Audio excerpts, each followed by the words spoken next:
Ang bango-bango niya. Tignan yung crunchy. Crunchy siya.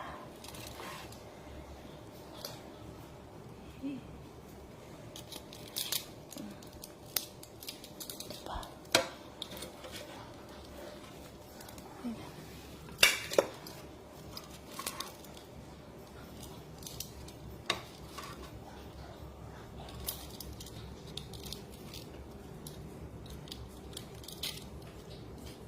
Crunchy. Tingnan niyo yung itsura niya.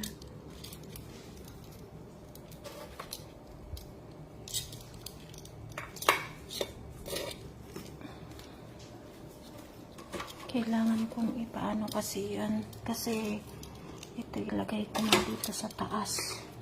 Para ito naman yung maluto. Diba? Crunchy na siya kaso maya pa naman para masarap. Ayan. Lagay ko sa ano. Lagay ko doon. Naghihintay na naman tong dalawa. Kakatapos yun lang kumain. Yan.